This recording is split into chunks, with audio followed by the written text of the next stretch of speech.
যখনই কোনো সাপ পাখির ডিমের সন্ধান পায় সে সাধারণত কোনো দ্বিতীয় চিন্তা ছাড়াই ডিমগুলো আস্ত গিলে ফেলে।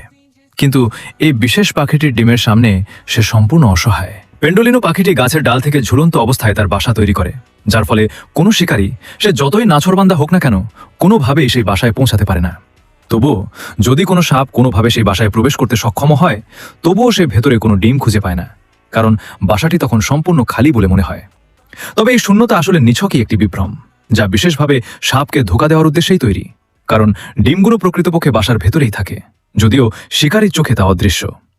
বাসার অনন্য নির্মাণশৈলীর কারণেই এই প্রতারণা সম্ভব হয়। এই বাসায় দুটি আলাদা প্রবেশপথ থাকে, যা দুটি ভিন্ন প্রকোষ্ঠে গিয়ে মিশেছে।